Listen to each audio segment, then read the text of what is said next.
Welcome back to Hannah Worldwide and Friends, the podcast about living abroad. If you live abroad, or you love to travel, or you are interested in different countries and cultures, this podcast is for you. Also, if you always wanted to live abroad, but you haven't found the courage yet, this podcast might inspire you. Just follow me on Instagram or hit the bell button in Spotify to get updated on new episodes. Listen to Hannah Worldwide and Friends on Spotify, Apple Podcast, or wherever you get your podcast.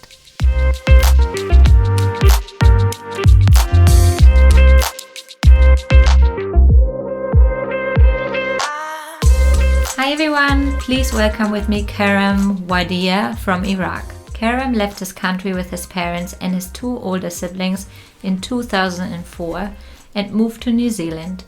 Does the Iraq war have something to do with it? We will find out in this episode. Hello, Karam.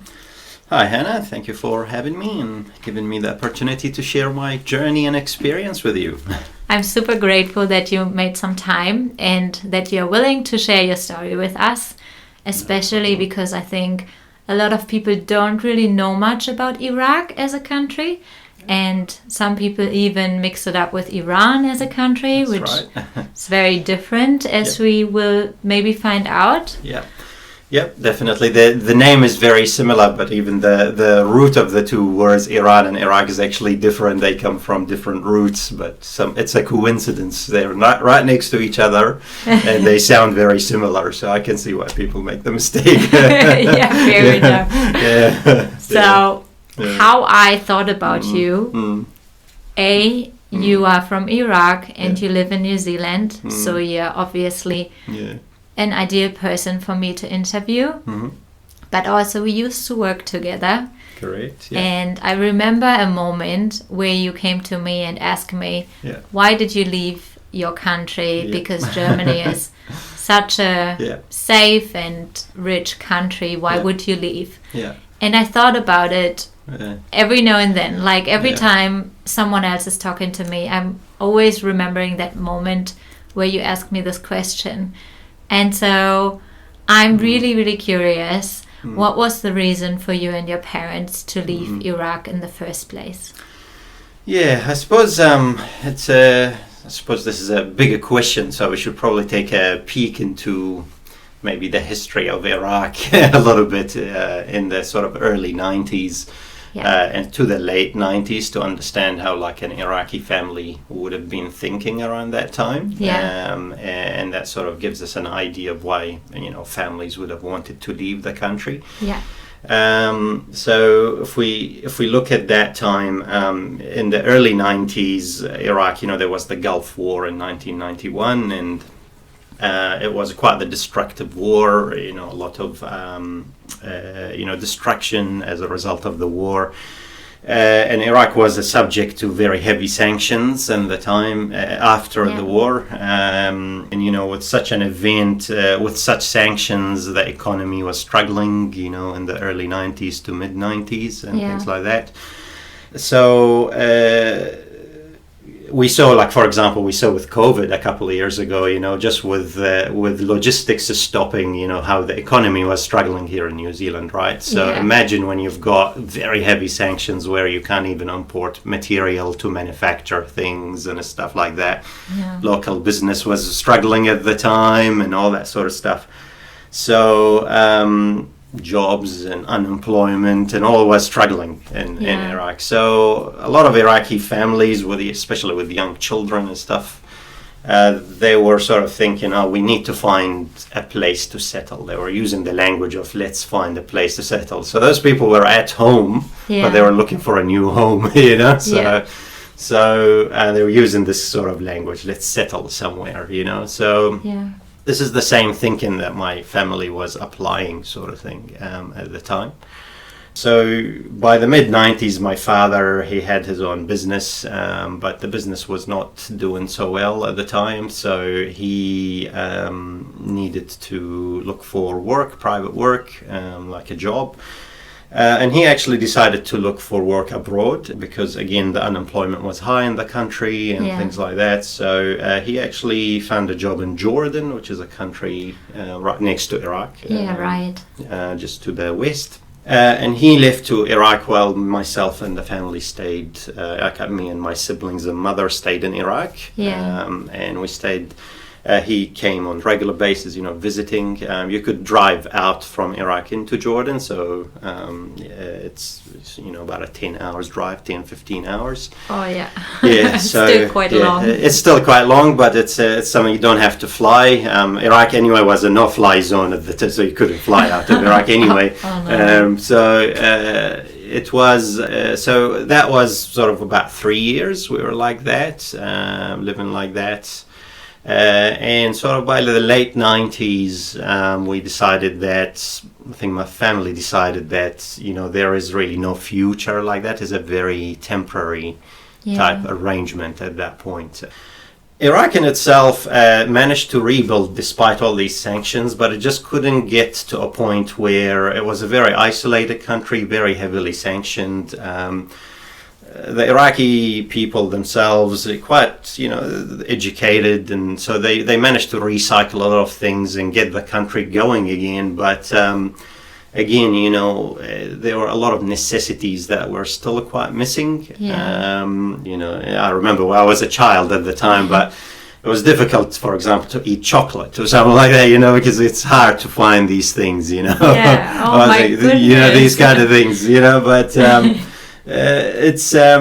but it's still, there was things you could live there. It wasn't like it wasn't unsafe or anything like that. Of course, like with every country, if you look for trouble, you can find it. But you could still live there. But you couldn't really see a future. So the family, all families, especially mine, we felt there's just no future for the children or for us, the 3 siblings, So at that point, we decided to that's our first experience with leaving the country. So in 1998, we actually lived in Jordan with my father. Yeah. And we lived there actually for 5.5 years.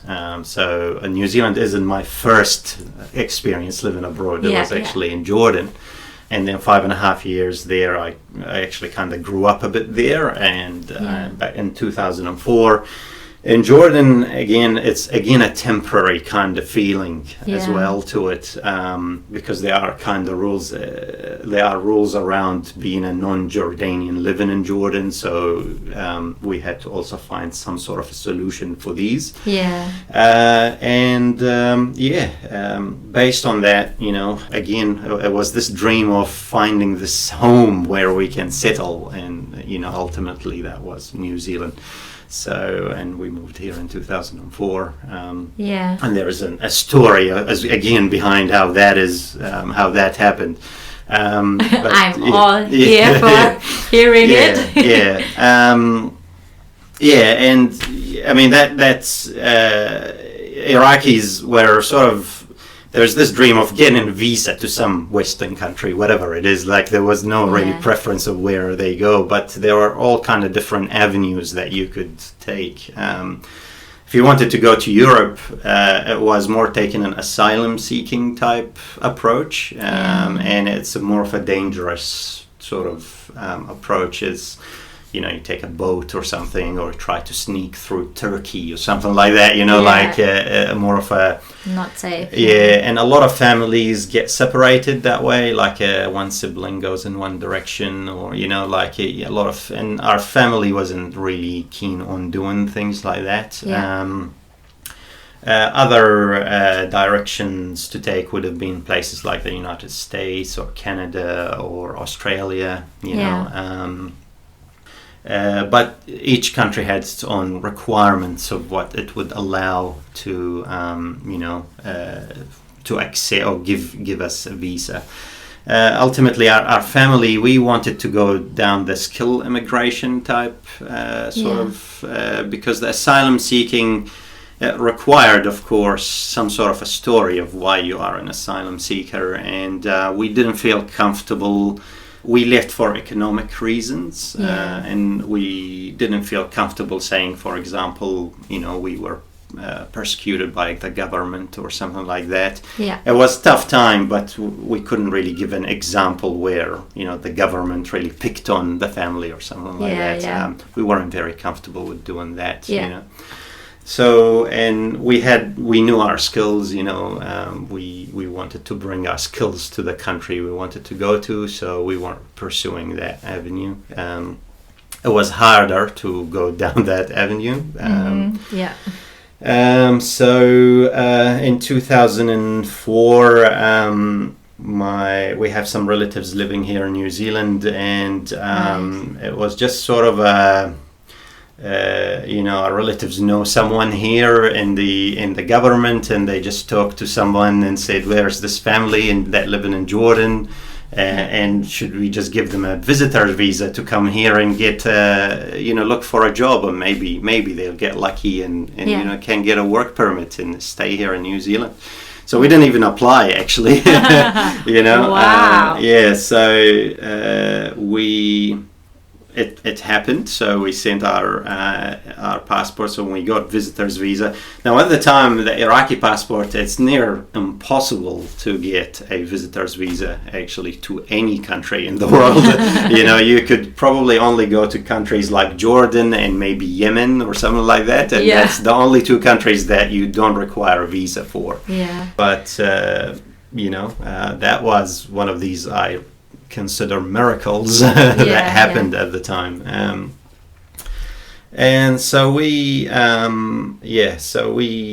decided that this is our opportunity, and we, you know, we're gonna take it. And so we took this leap of faith that we will find this job, and you know, my father will find this job, we'll get this work permit here, and we came here, although it wasn't guaranteed, but we decided we're not going back, you know, we will definitely make it happen. So we came here, and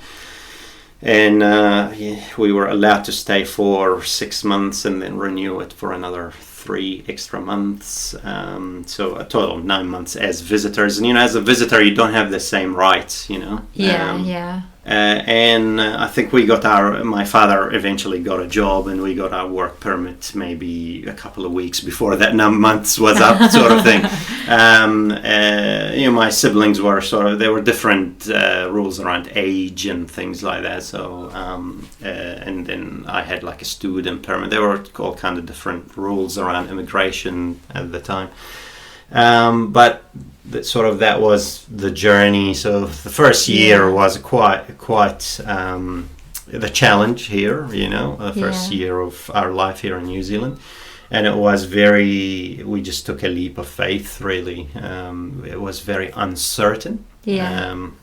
But it was all for this goal of, we want to find this home to settle. It was just this goal from the very early 90s until 2004. We were still just really looking for that particular goal. And we just, you know, you just take that leap of faith and you do it. And, and at the end, it worked out, you know. And and that was really the journey. And we ended up here.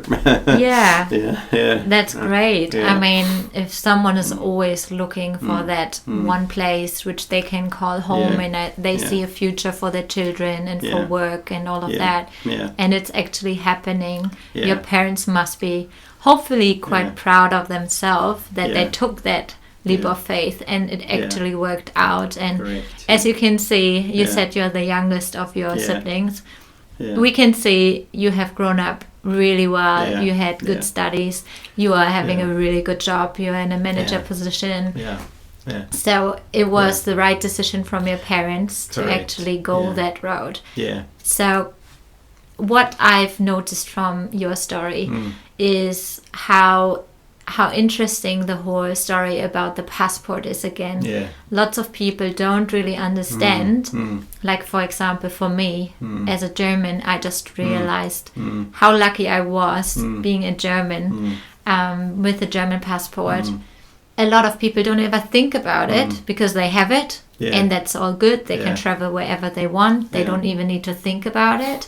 And then it's, for example, Iraq, where when you have an Iraqi passport, you're not even allowed to get a visitor visa to just travel into a country, not even working there or whatever, just to go and visit that country is already like a massive hurdle and challenge to even just enter the country. And so that can be or I can imagine that must be quite restrictive, and like, your parents must have felt like there's not much hope, maybe. It was definitely. It's quite a challenge that, because having an Iraqi passport, and especially sort of after the 1991 war, it was almost like the whole country got isolated. So you could only leave to a couple of countries, and they're not countries where you could settle down. And then any embassy you go to trying to get a visitor visa, just to, even if you want to just go for tourism, or you want to, and you guarantee that you will return, you'll just go there and return, you're visiting someone or something like that. There was just a big, they don't even give you a reason why they would not give you that visa to get into that country. The reason is, they of course worry that you would go there and not leave the country, but when you realize that there's 208 countries or something in the world, but most of them don't welcome your passport, it is of course a very difficult thing, especially for the generation before mine, for my parents, for example. Back in the 60s and 70s, it was one of the strongest passports in the world. They could go wherever they want, and the Iraqi currency was very strong. And when they see this deterioration, it must have been very, very tough. Very devastating to see how a beautiful country, your home country, and national pride. I think everyone has that in a way. Correct. Yeah. Seeing it goes. Like in that direction must have been quite painful as well, because obviously if everyone could choose, they would choose not to leave their country if there wouldn't be a massive reason. So I'm sure asking your parents today if Iraq as a country would have been the beautiful country they knew from the early days, they would love to stay there, live there. And So, you mentioned when I asked you about, why would you leave Germany, because it's a beautiful country. That's probably what was the driver behind that question, because, with my experience, like, we left because there were some drivers that, there were economical drivers, it's also safety drivers, things like that. So for me, it's a curiosity thing. It's like, so what would drive for Germany from the Iraqi point of view as one of the strong, nations, really strong economy, German manufacturing is known to be, really, the best in the world. So why would you leave that? That's what was driving that question, So. Yeah. But of course, people have different experiences and stuff like that, and there are multiple drivers that make us want to leave or experience in different things. But, and we experience. It's just what we experience to drive us in different directions. Exactly, and I think that was one of the reasons why I wanted to start this podcast as well, to kind of shine a light on different perspectives and different reasons. Like, people leave for all sorts of reasons, right? I left more for an adventure, and you left because, or your parents left because they didn't see any future. And people leave for war, people leave running from like all sorts of difficulties and so many reasons, and I find it so fascinating. And also it kind of makes me feel even more grateful for the situation I have and being able to just leave out of adventure. So that's why I really loved that kind of catalyst as a question for me to think deeply about it and to actually ask that question. I'm interested in other people's stories anyways. And when I meet someone from a different country, usually my first questions are like, okay, why are you traveling? Why are you moving? Why are you... So in that case, I love that it kind of pushed me a little more, your little question. You also mentioned that they were heavily sanctioned on your country, which I think a lot of people might be familiar with. How was it for you as a child growing up? How was your day-to-day life? And as you mentioned, you could tell that there were sanctions because it was really hard to find chocolate even. Can you explain a little bit for the people who don't know much about it, how a life as a child growing up in Iraq looked like and how you felt the sanctions as well, like how it impacted your day-to-day life? So of course I left Iraq when I was 9, so I can only talk about that sort of first few what I can remember from that. Of course, yeah. So I can, those 9 years. It was within that period of these heavily sanctioned it was within that period of the heavy sanctions, really. So I remember sort of going to school and things like that. There is this sort of misconception almost that it was sort of unsafe and things like that. It actually wasn't like that. We could walk to school and generally life was normal, you could make friends and things like that, and everything was normal. Like I said earlier, if you look for trouble, you can find it, of course, but I think that's everywhere, The main thing in the country, it was really isolated. Like, you really didn't know what's going on outside Iraq, pretty much. Like, even what you see on TV, for example, is heavily regulated by the government. So they control the television, and everything you see is all edited and everything like that, So late 90s, mobile phones were around the world, for example, but Iraq didn't have anything like that, or, like cable TV or something like that, it was all banned, these kind of things, because it opens the country to the world, and the government didn't want that in reality. And I don't know if that was actually a government decision or it's related to the heavy sanctions on the country. Unsure about that, but it was these kind of things. So like a lot of actually people of my generation, there were certain things like we haven't seen that maybe other children outside the country would have seen, that would have been caused by this sort of isolation, that whether it was government imposed or sanction imposed, kind of maybe a bit of both, really. So it was a bit like that, like a really heavy isolation type sort of environment. But generally, actually, during that period, it was safe. The safety situation didn't happen until the war in 2003, where the safety of the country really deteriorated. But I had left before that point, but during that time, growing up in Iraq, it was that isolation piece that was really the main thing, like even, I suppose I can make this. It's probably a general statement, but like even if you look at the fashion of the people, like the way people would dress up and things like that in the 90s, it felt more from the 80s, because that's when the last time the country was opened up.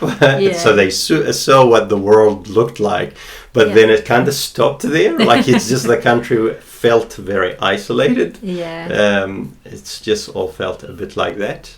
So you could tell, or you could say that the development kind of stopped in a way. In a way, it kind of stopped. Like, I remember when I left to Jordan in the late 90s, you kind of see the difference. You see that there are a lot more advanced in certain things in Jordan because of certain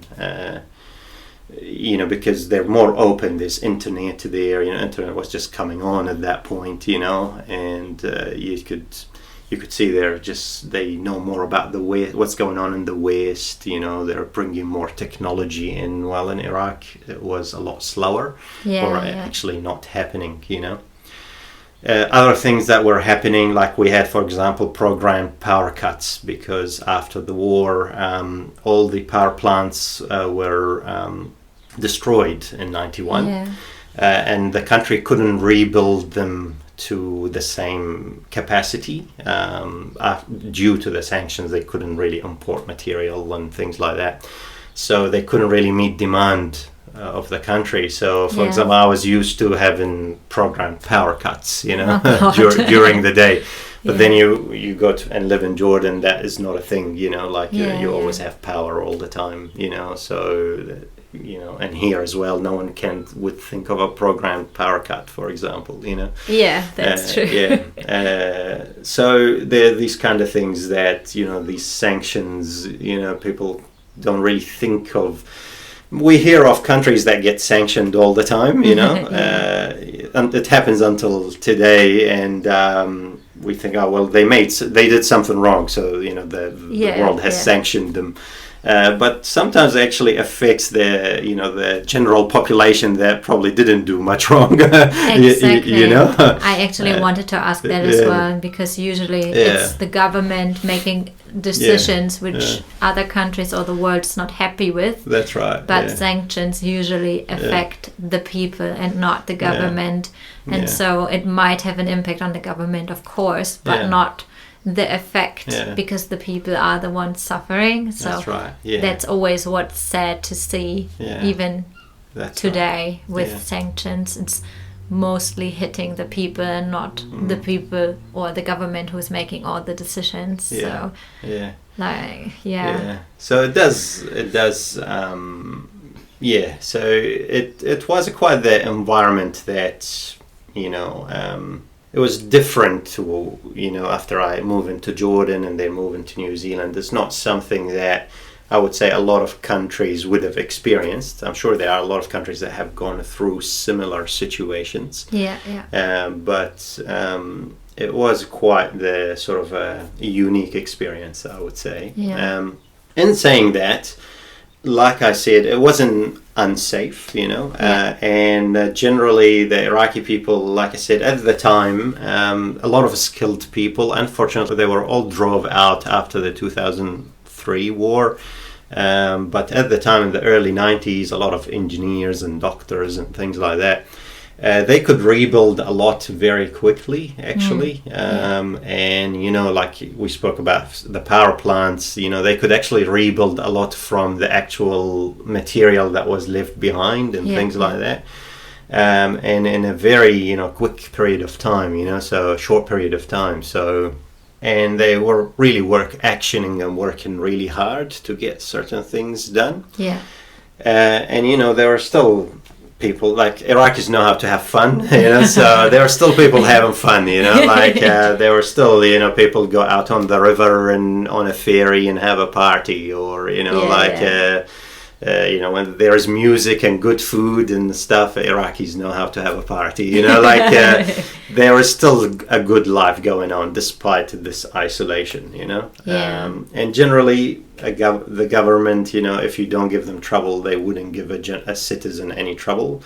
But they do control and isolate the country quite heavily, so it was that kind of environment, a very isolated one. Do you think at the time when you were a child, you were feeling like you were aware of that there were sanctions and that it's like having an impact on your life? Or do you now, as an adult, looking back, can see, okay, this had an impact, but as a child I actually thought it's just all normal and I just felt like I had a normal life? I think I was aware of it because my family spoke about it, and everyone pretty much, relatives and stuff spoke about it. Like I mentioned, the generation before me felt it more because they've seen the good times, and now they feel it's a lot harder. And I knew there was a problem, but I personally haven't seen better, so I thought, this is all I know, So I was probably, although we had some economical problems, was a tough time. I think there were also some people struggling even more, and from my family's point of view, we were lucky that my father is a mechanical engineer. He could find a job abroad. We could still put food on the table, things like that, But there are some people even had worse, much more turbulent time than we did, So when I look at it and reflect on it, certainly I feel that we've missed out on a lot of things due to this isolation and this closed off environment. But when I think about it, it actually did shape up something in me, like my personality. I feel a bit stronger. I'm a bit more resilient, maybe because of it.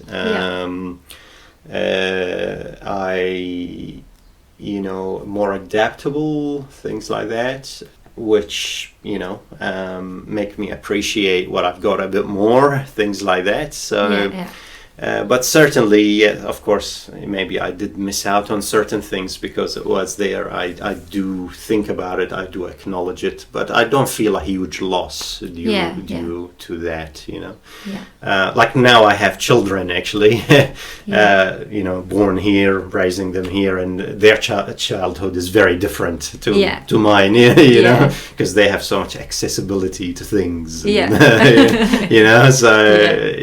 that's actually a result of being born here versus being at that particular time.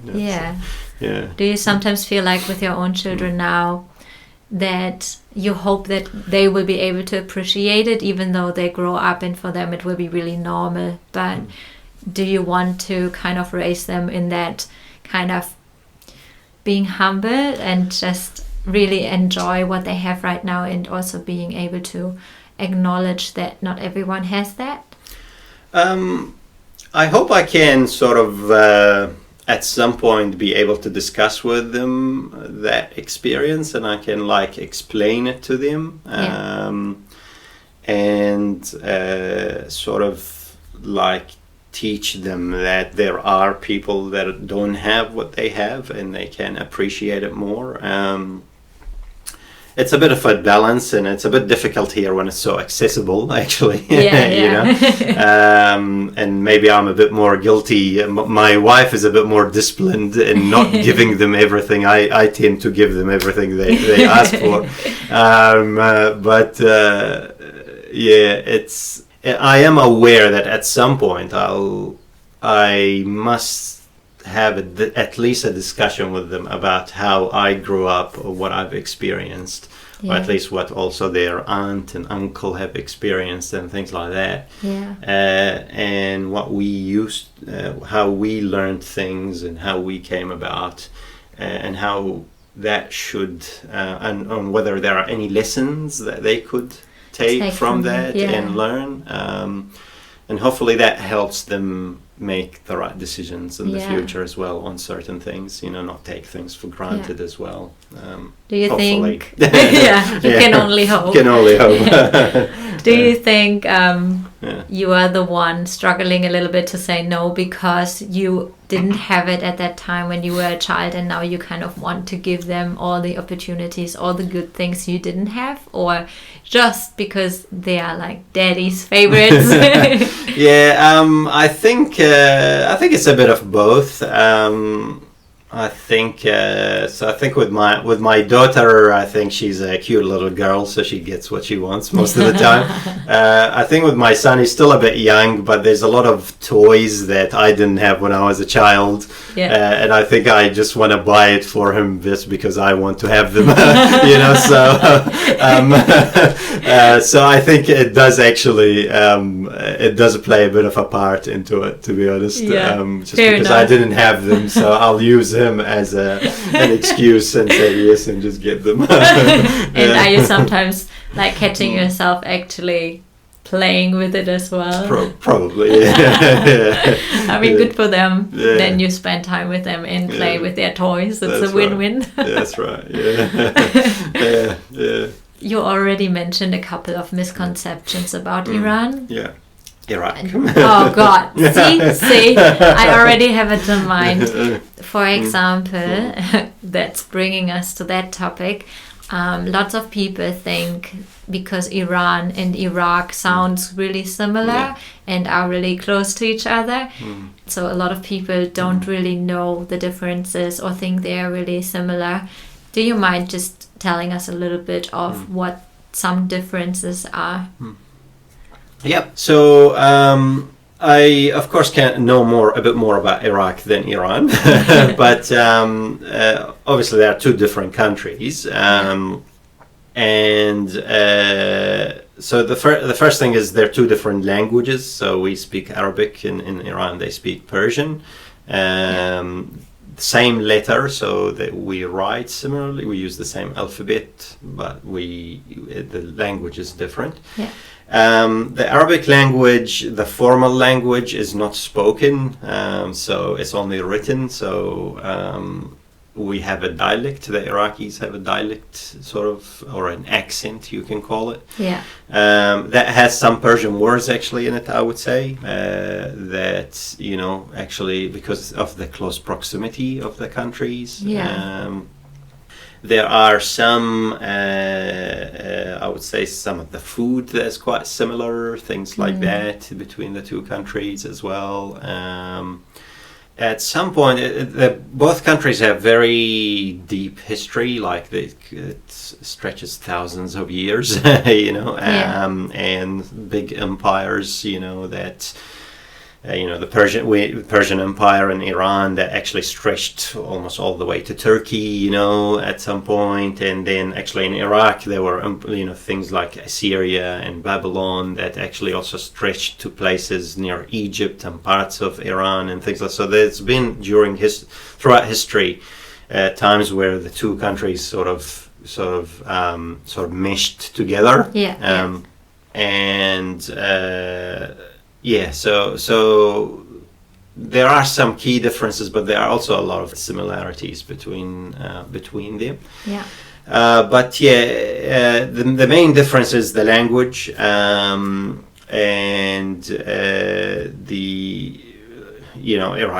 Iraq is a smaller country. Iran is actually much larger.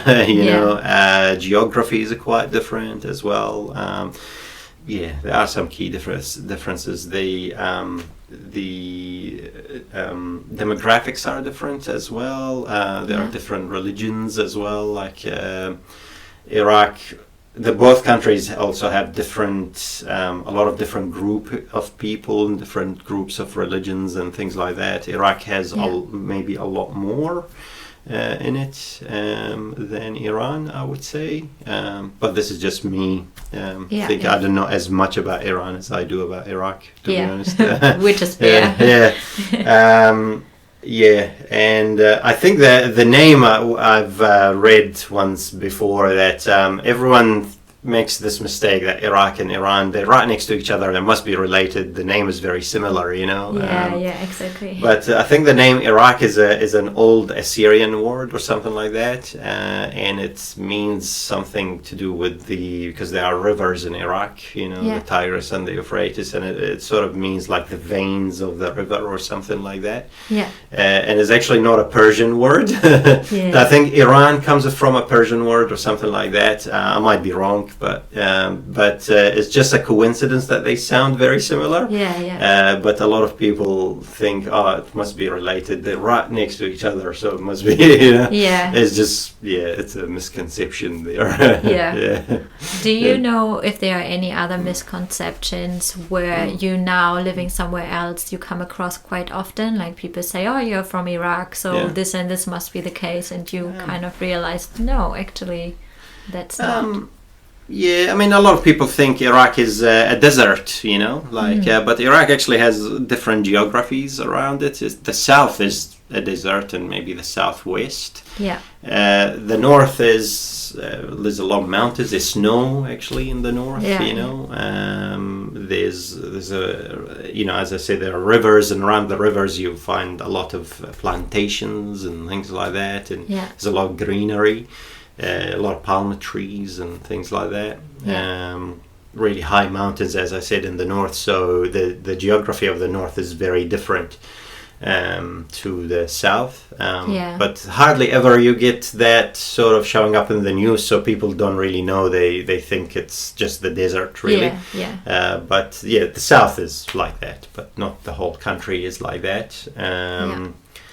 people think it's a very hot country. It is. In summer it's very hot, but it does get cold in winter. Yeah. So probably not as cold as New Zealand, but it does also get cold. These kind of things. And there are these misconceptions about the history of it, where it's it's unsafe and all these things, and for example, everyone there knows how to use a gun, for example, or everyone have seen war action or something like that. That's really not true. It's not really the case, especially back in the days under the former regime, the former government. It wasn't always the case. Not everyone was war hardened or anything. There was a point where there was normal life, actually.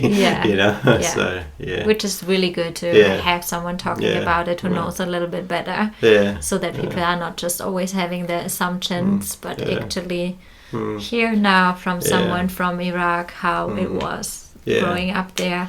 And of course there has been a lot of war, so there will be a lot of people who actually have seen war, who have been part of this whole horrible disaster, but it's good to know it's not always that case. So you mentioned in the beginning that coming to New Zealand the first year was quite challenging. Do you mind just telling us a little bit about that? So I mentioned that we came on visitor's visa, and you don't really have a lot of rights as a visitor. So for example, you couldn't get into school if you have to be an international student, for example, and it is quite costly and things like that. My sister was at university as well, again, really costly fees. My brother was looking for a job, and we were unemployed. Even looking for renting a house, for example, for an unemployed family with visitor's visa is very difficult. For a landlord to take that leap of faith and let you rent a house. These kind of difficulties and challenges that you face. That these kind of things, even things like medical support, and stuff like that. All of these rights you don't have. So we didn't have these for at least the first 9 months of being here. We also struggled with the language, of course. Like, at least personally, it's a bit of a shock, going from. I studied English in Jordan, and the level of English teaching there is quite good, but not to the point where you could speak English. So, of course, it was a bit of a shock when you move here and you have to now converse with people and things like that. And it's a different culture, completely, just communicating, things like that. Just completely different culture, In the Middle East, things open after 5 o'clock, but here things close after 5 o'clock, it's just different, So just that adjustment. So it was a difficult time adjusting to things. And the uncertainty of, would we get this job? Would we get this work permit? And again, at a time, you probably know that it's very difficult to hire someone without a permanent residency, because it's also liability for an employer and all these kind of things. So it was all like just a series of miracles we were waiting for, really, to happen, sort of thing. And so it was a lot of uncertainty. We were facing the language problem, and we were, facing all these challenges of not having the full rights of like a citizen or a permanent resident. But it was just this thing that it's an opportunity, and we have to do something with it, So it was a tough time. Financially as well, we didn't have much. So, and of course, being unemployed. back in 2004 it was a bit easier in terms of living costs in New Zealand, but it was still tough, unemployed and paying rent and stuff like that. So very quickly things were getting a lot tougher. So all of this was all sort of happening at the same time, and do you remember ever asking your parents, like, was it the right decision? Why did we do that? It doesn't seem to be a better life here. Or was it always for you, even with that young age, thinking, okay, my parents did it for a good reason. I believe in it's getting better, even though it's challenging right now. Do you have any kind of memory how you felt? I think